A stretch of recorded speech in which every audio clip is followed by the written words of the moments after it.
విషయం పెడుతుంటే చాలా ఆనందంగా ఉంది. ఎందుకంటే నిన్న మొన్నటి వరకు జరిగిన మున్సిపల్ బూతుల వర్షం ముగిసి చెవులకు హాయిగా ప్రశాంతంగా ఉన్నది. వడగండ్ల వాన పడిపోతే ఎంత ప్రశాంతంగా ఉంటుందో ఈ బూతుల వాన ఆగిపోవడం అంత సంతోషంగా ఉంది. ఈ పార్టీ ఆ పార్టీ అని కాకుండా ప్రతి ఒక్కరు కూడా అసలు ఇష్యూస్ పక్కకు పెట్టి ఈ తూకిత్తా అంటే తూకిత్తా అనేటటువంటి ప్రయత్నం చేసి ప్రజల వాళ్ళ యొక్క దృష్టిని మరల్చే ప్రయత్నం చేసి నిజంగా ఈ ప్రచార సరళి వింటే నాకేమనిపించిందంటే సర్పంచ్ ఎన్నికలు లెక్క మున్సిపల్ ఎన్నికలు కూడా పార్టీ గుర్తు లేకుండా జరిగితే బాగుంటుందేమో. ఎందుకంటే బీజేపీ జాతీయ అధ్యక్షుడు వచ్చిండు మహబూబ్నగర్కి ప్రచారానికి, కానీ ఇప్పటికి కూడా మహబూబ్ నగర్లో 2 నుంచి 3 రోజులకు ఒకసారి కూడా మంచినీళ్ళు రానటువంటి పరిస్థితి ఉన్నది. కానీ ముఖ్యమంత్రి గారు ఆ విషయం మాట్లాడలేదు, బీజేపీ జాతీయ అధ్యక్షుడు గారు ఆ విషయం మాట్లాడలేదు. మహబూబ్ నగర్లో ఒక 30 ఏళ్ళ కిందనే 3 సిటీ బస్సులు తిరిగేటి, ఊరంతా తిరిగేది, పొద్దంతా తిరిగేది, ఆటోలకు ఇబ్బంది లేకుండా మంచిగా ప్రజలు బస్సు ఎక్కి పబ్లిక్ ట్రాన్స్పోర్ట్ వాడుకునే పరిస్థితి ఉండే. ముఖ్యమంత్రి గారు ఆ విషయం ఎప్పుడు మాట్లాడారు. అట్లనే మహబూబ్నగర్లో ఉండే బస్ స్టాండ్ ఉంటుంది, అది మహబూబ్నగర్ అని కాదు నేను అనేది, ప్రతి మున్సిపాలిటీలో ప్రతి మున్సిపల్ కార్పొరేషన్లో కూడా బస్ స్టాండ్లు కూడా బాగలేవు. ఇక గవర్నమెంట్ స్కూళ్ళు మున్సిపాలిటీలలో ఉన్నాయైతే కేవలం ప్రైవేట్ స్కూళ్ళకు విద్యార్థులను పంపించడానికి ఉన్నట్టుగా ఉంటాయి తప్పితే ఎందుకు కూడా అవి పనికిరావు. పిల్లలు తక్కువ, పంతులు ఎక్కువ ఉంటారు. చాలా విచిత్రమైన పరిస్థితి ఉంటుంది పట్టణాలలో ఉన్న గవర్నమెంట్ స్కూల్స్. అదేవిధంగా బస్తీ దవాఖానాలు, వాటి మీద నేనైతే ముఖ్యమంత్రి గారు మున్సిపల్ మంత్రి అయినప్పటి నుంచి ఇప్పటి వరకు కూడా ఎన్నడూ బస్తీ దవాఖానాల మీద రివ్యూ చేసిన పాపన పోలేదు, కనపడలేదు. దారుణంగా ఉన్నాయి బస్తీ దవాఖానాలు. కనీసం ఒక గోళీ కూడా లేనటువంటి పరిస్థితి, డాక్టర్లు లేనటువంటి పరిస్థితి ఉంది. ఆ ఇష్యూ మీద డిస్కషన్ జరగలేదు. అట్లనే అన్నిటికన్నా మేజర్ ఇష్యూ ఇవాళ డ్రైనేజ్ది. చెత్త గుట్టలుగా చెత్త పేరుకపోయింది ప్రతి మున్సిపాలిటీలో, ప్రతి మున్సిపల్ కార్పొరేషన్లో. దాని గురించి మాట్లాడారు. మొన్న మేము ముఖ్యమంత్రి గారి సొంత జిల్లా ఆమన్గల్ పోతే పట్టణంలో చెత్త గుట్ట ఉన్నది, దాన్ని తీసేయమని ఆ ఎమ్మెల్యే గారు రిక్వెస్ట్ చేస్తున్నారు, మాలంటోలం రిక్వెస్ట్ చేసినాం. ఇంతవరకు కనీసం పట్టణంలో పట్టింపు లేనటువంటి పరిస్థితి ఉంది.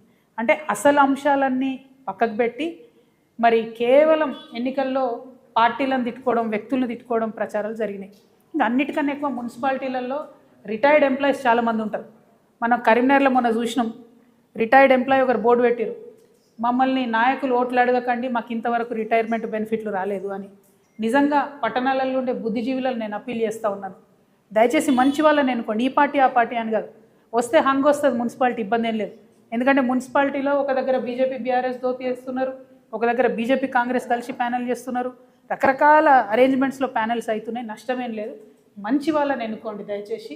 అవకాశం ఉన్న కాడ మా సింహం గుర్తు మీద నిలబడ్డోళ్ళకు అక్కడ కూడా ఓట్లేయండి. ఎందుకంటే మున్సిపల్ ఎన్నికలు అంటే లోకల్ ఇష్యూస్ మీద డిస్కషన్ జరగాలి, లోకల్ పని చేసే వాళ్ళు కావాలి. కాబట్టి నేను మిమ్మల్ని అప్పీల్ చేస్తూ ఉన్నాను. ఇక విచిత్రమైన విషయం ఏంటంటే కాంగ్రెస్ ప్రభుత్వం వచ్చినప్పటి నుంచి ఇప్పటి వరకు ఇన్ని మున్సిపాలిటీలు ఉంటే, ఇప్పుడు ఎన్నికలకు పోతున్నాయి 116 మున్సిపాలిటీలు, 7 కార్పొరేషన్లు ఉంటే కేవలం ఒకే ఒక్క మున్సిపాలిటీకి అండర్ గ్రౌండ్ నిధులు మంజూరైనాయి. గెస్ చేయండి ఏ మున్సిపాలిటీ అయి ఉంటుంది అది? ముఖ్యమంత్రి గారికి గుంటనక్క గారికి ఉన్న సంబంధంతో కేవలం సిద్దిపేటకు మాత్రం అండర్ గ్రౌండ్ డ్రైనేజ్ మంజూరైంది. అంటే ఏందన్నట్టు ఇది కాంగ్రెస్ ప్రభుత్వం ఉన్నా వారికే పనులు అవుతాయి, బీఆర్ఎస్ ప్రభుత్వం ఉన్నా వారికే పనులు అవుతాయి. చాలా వెరైటీగా ఉంది ఇది. నేను ప్రజలకు తెలవాలని చెప్తా ఉన్నా. సరే సిద్దిపేటలో ఎన్నికలు లేవులే కానీ మంజూరు మాత్రం ఆ ఒకటే చోట అయింది. దీని సంగతి ఏందో, దీని ఆంతర్యం ఏందో మరి ముఖ్యమంత్రి గారే మనకు చెప్పాలి.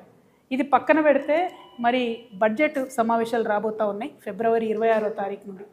ఈ బడ్జెట్ ఎందుకు ఇంపార్టెంట్ అంటే ఈ ఒక్క బడ్జెటే కాంగ్రెస్ ప్రభుత్వం ఇచ్చినటువంటి వాగ్దానాలను నిలుపుకునే అవకాశం ఉన్నటువంటి బడ్జెట్. ఒక గుణాత్మకమైనటువంటి మార్పు తెలంగాణ సమాజంలో తీసుకురావడానికి అవకాశం ఉన్నటువంటి బడ్జెట్. నెక్స్ట్ బడ్జెట్కి వచ్చేసరికి ఎన్నికల ప్రెషర్ ఉంటుంది, ఎన్నికల ఒత్తిడి ఉంటుంది. ఒకవేళ 2028 డిసెంబర్లో ఎన్నికలు ఉన్నా, 2029 మేలో ఎన్నికలు ఉన్నా తప్పకుండా ఒత్తిడి ప్రభుత్వం మీద ఉంటుంది. ఎలక్షన్ ఇయర్ బడ్జెట్ లాగా ఉంటుంది నెక్స్ట్ ఇయర్. కాబట్టి ఈ బడ్జెట్లో నేను కొన్ని డిమాండ్స్ చేయదలుచుకున్నాను గౌరవ ముఖ్యమంత్రి గారిని. ఎందుకంటే పోయిన సంవత్సరం వాళ్ళు పెట్టినటువంటి బడ్జెట్ చూస్తే మొత్తం ట్యాక్స్ రెవెన్యూ ఏదైతే ఉందో అది మన తెలంగాణ భూములు అమ్మడం ద్వారా 7,000 కోట్ల రూపాయలు సంపాదించుకున్నారు. సంపద సృష్టించడంలో మాత్రం అసలే దృష్టి పెడతలేరు. దానివల్ల ఏమవుతుందంటే రెవెన్యూ డెఫిసిట్ ఏదైతే ఉంటుందో అది బీభత్సంగా పెరుగుతుంది. -9,000 కోట్లకు వెళ్ళిపోయింది ఇప్పటి వరకు, డిసెంబర్ వరకు. ఇది అఫీషియల్గా ప్రభుత్వం ఇచ్చినటువంటి డాక్యుమెంట్. ఇందులో నా యొక్క కల్పన ఏమీ లేదు, వాస్తవిక విషయాలు నేను చెప్తా ఉన్నాను. అంటే ఒక పక్క సంపద సృష్టించకుండా ఇంకొక పక్క ఆల్రెడీ మనకున్నటువంటి ఆస్తులు నమ్ముకుంటూ ఉన్నారు. సరే అట్లా చేసింది అనుకుందాం, మరి కనీసం ఆ డిస్బర్స్మెంటు ఆ డబ్బు అనేటటువంటిది పేదవాళ్ళకు పోవాలి, వెల్ఫేర్ కోసం పోవాలి, కొన్ని మంచి అంశాల మీద క్యాపిటల్ ఎక్స్పెండిచర్ కింద పోవాలి. అది కూడా జరగడం లేదు. ఏదైతే వీళ్ళు పేదవాళ్లకు వెల్ఫేర్కి పెన్షన్కి పోయిన బడ్జెట్లో 1,21,000 కోట్లు పెడతామని చెప్పినరో దాంట్లో డిసెంబర్ వరకు కేవలం 55,000 కోట్లు మాత్రమే ఖర్చు చేయడం జరిగింది. అందుకే మనకు రావాల్సిన పెన్షన్లు వస్తలేవు, అందుకే మనకు రావాల్సిన నిండ్లు వస్తలేవు, అందుకే జరగాల్సినటువంటి అభివృద్ధి పనులు కానీ వెల్ఫేర్ పనులు కానీ జరగడం లేదు. అది కాకుండా ఏంటి, అప్పులు బీభత్సంగా అప్పులు తీసుకొస్తూ ఉన్నారు. ఇంకో పక్క చాలా పెద్ద ఎత్తున అంటే వాళ్ళ అంచనాలకు మించి 122% అప్పులు తీసుకురావడం జరిగింది. ఇవన్నీ ఒకటైతే కాంట్రాక్టర్లకు మాత్రం ఏదైతే అంచనాలు పెట్టుకున్నారో 36,000 కోట్లు పే చేయాలని, దాన్ని మించి 42,000 కోట్ల పైచిలకు కాంట్రాక్టర్లకు పే చేశారు. అంటే సంక్షేమ పథకాలకేమో తక్కువ పే చేస్తున్నారు, వాళ్ళ కమిషన్లు వచ్చేదానికి మాత్రం ఎక్కువ పే చేస్తూ ఉన్నారు. ఈ డాక్యుమెంట్ అంతా కూడా నేను కూడా మీకు ప్రెస్ మిత్రులతో పంచుకుంటా. అంటే లాస్ట్ సంవత్సరం వాళ్ళు చెప్పినటువంటి బడ్జెట్లో డిసెంబర్ వరకు 9 నెలలు లెక్కేసుకుంటే ఇంకొక క్వార్టర్ మిగిలింది అనుకుంటే ఈ 9 నెలల్లో వాళ్ళు పేదవాళ్ళకు తగ్గిస్తున్నారు, పెద్దవాళ్ళకు డబ్బులు ఇస్తున్నారు, ఉన్న ఆస్తిని అమ్ముతున్నారు, కొత్త ఆస్తిని సృష్టిస్తలేరు. ఇటువంటి సందర్భంలో కూడా మరి వచ్చే బడ్జెట్, పోయినసారి బడ్జెట్ 3,04,000 కోట్లకు పెట్టిండ్రు. మరి ఈసారి బడ్జెట్ నేను అనుకోవడం ఇంకొక 25,000-30,000 కోట్లు పైచీలకు పెడతారేమో అని అనుకుంటున్నా. ఆ బడ్జెట్లో తెలంగాణ జాగృతి తరఫున మేము కొన్ని అంశాలను డిమాండ్ చేయదలుచుకున్నాం. ప్రధానంగా ఏంది అని అంటే, కామారెడ్డి డిక్లరేషన్లో ఏదైతే బీసీలకు సంవత్సరానికి 20,000 కోట్లు ఇస్తామని చెప్పినారో ఆ 20,000 కోట్లు ఖచ్చితంగా బడ్జెట్లో పెట్టాలనేటటువంటిది మా మొదటి డిమాండ్. రెండవ డిమాండు, ఇవాళ అవ్వాతాతలు కావచ్చు, ఆడబిడ్డలు కావచ్చు, వికలాంగులు కావచ్చు, మీరు పెన్షన్లు డబుల్ చేస్తామని ఏదైతే చెప్పారో దానికోసం ఎదురు చూస్తున్నటువంటి సందర్భం ఉంది. కాబట్టి ఖచ్చితంగా ఆ పెన్షన్లన్నిటికీ కలిపి 35,000 కోట్ల రూపాయలు బడ్జెట్లో పెట్టాలని చెప్పి మేము డిమాండ్ చేస్తూ ఉన్నాం. అట్లానే ఇప్పటి వరకు ముఖ్యమంత్రి గారు ఎక్కడికైనా మాట చెప్తున్నారు, మేము ఇందిరమ్మ ఇండ్లు కట్టినాం అని చెప్పి. కానీ ఇవాళ మున్సిపల్ ఎన్నికలు జరుగుతున్న నేపథ్యంలో పట్టణ ప్రాంత ప్రజలకు నేను గుర్తు చేస్తూ ఉన్నా, పట్టణ ప్రాంతాల్లో ఉండే పేదవారికి గుర్తు చేస్తూ ఉన్నా. కేవలం గ్రామాలలో 4 లక్షల సంబంధించి ఇందిరమ్మ ఇండ్లకు డబ్బులు రిలీజ్ చేస్తున్నామని చెప్పారు. అందులో కూడా సగం వర్క్ స్టార్ట్ కాలేదు. కానీ పట్టణాలలో మాత్రం ఒక్క రూపాయి కూడా ఇందిరమ్మ ఇండ్లకు ఇవ్వలేదు.